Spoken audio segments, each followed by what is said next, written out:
Hello दोस्तों, दर्पण शिक्षा केंद्र में आप सभी का स्वागत है। आइए आज हम लोग जानते हैं 6 to 8 साइंस के कुछ महत्वपूर्ण जो हमारा है टॉपिक और ऑनलाइन क्वेश्चन जो कि डायरेक्ट ही आएगा एग्जाम में, उसको देखते हैं। 6 to 8 ये पेपर किसका है? 6 to 8 का ये विज्ञान है, ठीक है। ये बहुत ही महत्वपूर्ण विज्ञान है 6 to 8 का। देखते हैं, कुछ क्वेश्चन है। कह रहा है कि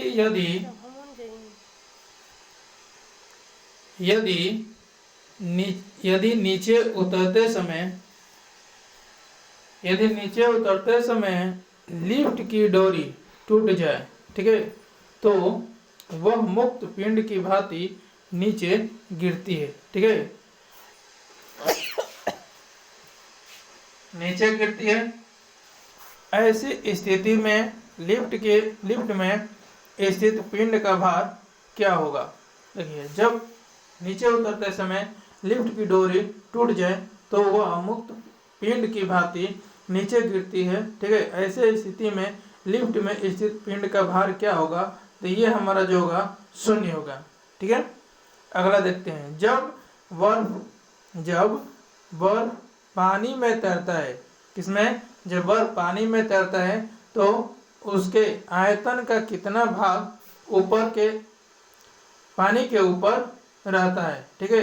तो उसका भाग जो है 1/10 भाग पानी के ऊपर रहता है। अगला देखते हैं। दिया गया है कि एक्स किरण की खोज किसने की थी? द एक्स किरण की खोज जो किए थे, हाँ, उनका नाम क्या है? यहाँ पर दिया गया आपका, तो उनके जानते हैं रोटन के नाम से ये जानते हैं। अगला कह रहा है कि परावैंगनिक किरण की खोज किसने की थी? हर्शेल ने की थी। परावैंगनिक किरण की खोज किसने की थी? हर्शेल ने। अगला है कि ध्वनि की चाल सबसे अधिक किस मात्रा की, यानी कि किस माध्यम में होती है? तो ध्वनि की चाल सबसे अधिक किस माध्यम में होती है? तो ये हमारा होता है ठोस में होता है सबसे अधिक। अगर है कि ध्वनि की चाल सबसे कम किस में होता है? सबसे कम किस में होता है, किस माध्यम में? तो ये हमारा होता है गैस में, ठीक है। कहता है पारा किस ताप पर जमता है?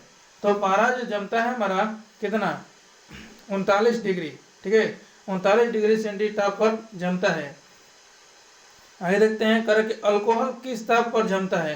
तो अल्कोहल जो जमता है 110 डिग्री सी ताप पर जमता है, ठीक, 115 डिग्री सेंटीग्रेड ताप पर जमता है। अगला क्वेश्चन है क्या, इसको हम देखेंगे।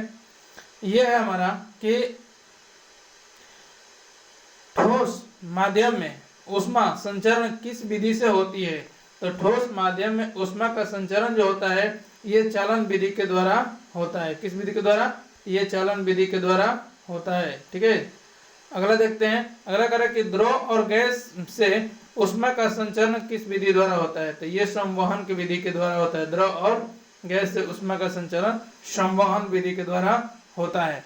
अगला है कि वायुमंडल किस विधि के द्वारा जो होता है गर्म होता है? वायुमंडल किस विधि द्वारा गर्म होता है? तो संवहन की विधि के द्वारा गर्म होता है, ठीक है। ये तीनों ही बहुत ही इंपॉर्टेंट है, रिवीजन कर लीजिएगा। ये तीनों पूछता है बार बार कि ठोस माध्यम में ऊष्मा संचरण किस विधि द्वारा होता है? तो चालन विधि द्वारा। और द्रव और एवं गैस से ऊष्मा का संचरण किस विधि द्वारा किया जाता है? इन्हें किस विधि द्वारा होता है? तो संवहन विधि। और वायुमंडल में किस विधि द्वारा गैस गर्म होता है? तो ये भी संवहन विधि में होता है। अगला देखते हैं क्वेश्चन। अगला क्वेश्चन है कि कोबाल्ट जो है आमतौर पर कि विकिरण चिकित्सा में प्रयुक्त है, ठीक है। ये कौन सा विकिरण यानी कि किरण उत्पन्न करेगा? तो ये होता है गामा किरण, ठीक है। अगला देखते हैं कि अगला है क्या कि पेट अथवा शरीर के अन्य आंतरिक भागों के अन्वेषण के लिए प्रयुक्त तकनीक, एंडोस्कोपी किस सिद्धांत पर आधारित है? तो ये पूर्ण आंतरिक प्रवर्तन पर आधारित होता है, ठीक है। अगला देखते हैं कि तेजी से घूमती हुई फुटबॉल के बीच वायु में दोलन, ठीक है, होना किस सिद्धांत पर कार्य करता है? तो ये बर्नौली प्रमेय के सिद्धांत पर कार्य करता है। किसमें? बर्नौली प्रमेय के सिद्धांत पर कार्य करता है। अगला देखते हैं। अगला है कि धुलाई मशीन का कार्य करना किस सिद्धांत पर आधारित होता है? ये बहुत ही इंपॉर्टेंट है और ये वीवीआई भी है, ठीक है।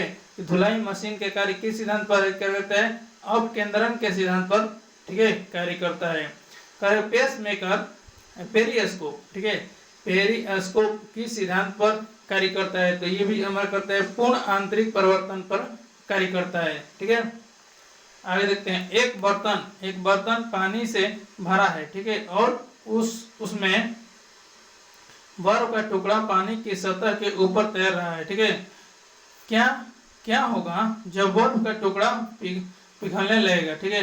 तो ये होगा हमारा क्या, कि पानी का तल अपरिवर्तित रहेगा। पानी का तल कैसे रहेगा? अपरिवर्तित रहेगा, ठीक है। आगे देखते हैं, आगे है कि अंतरिक्ष यान में पृथ्वी की परिक्रमा करते हुए यात्री का भार क्या होगा, ठीक है। तो ये हमारा होता है 0 होगा, ठीक है। आगे देखिए, कह रहे कि फोटोग्राफी कैमरा के अंदर की सतह को काला कर दिया जाता है ताकि पूर्ण आंतरिक परिवर्तन न हो। फोटोग्राफी कैमरा के अंदर सतह को काला कर दिया जाता है ताकि पूर्ण आंतरिक परिवर्तन न हो, ठीक है।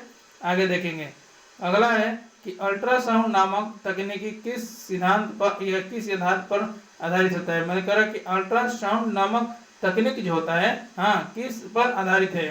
तो अति उच्च आवृत्ति की तरंगों की प्रतिध्वनियों के अभिलेख पर रिकॉर्ड होता है, ठीक है। अगला देखते हैं, प्रकाश विद्युत सेल का कार्य है। तो प्रकाश विद्युत सेल का कार्य क्या होता है? तो प्रकाश ऊर्जा को विद्युत ऊर्जा में परिवर्तन करना, प्रकाश ऊर्जा को विद्युत ऊर्जा में परिवर्तन करना, यही होता है। अगला है क्वेश्चन, देखिए, उस ग्रह का नाम बताओ जो पश्चिम से उदय होता है। उस ग्रह का क्या नाम है? तो शुक्र है। अगला है कि हमारी पृथ्वी के द्रव्यमान आकार एवं घनत्व के समान कौन होता है, ठीक है। तो ये है शुक्र होते हैं। अगला है क्वेश्चन कि विद्युत बल्ब में निम्न दाब पर नाइट्रोजन का या आर्गन गैस की मात्रा को भरी जाती है, ठीक है, ताकि तंतु का वाष्पन न हो पाए, इसीलिए हमें भर जाती है। अगला है कि भारी मशीन में स्नेहक के रूप में किसका प्रयोग किया जाता है? तो ग्रेफाइट का प्रयोग किया जाता है। किसका? ग्रेफाइट का। अगला है कि ध्रुव तारा जिस तरह मंडल में है उसका नाम क्या है? तो आर्सो माइनर नाम होता है, ठीक है, आर्सो माइनर। कह कि हमारा सूर्य कैसा तारा है?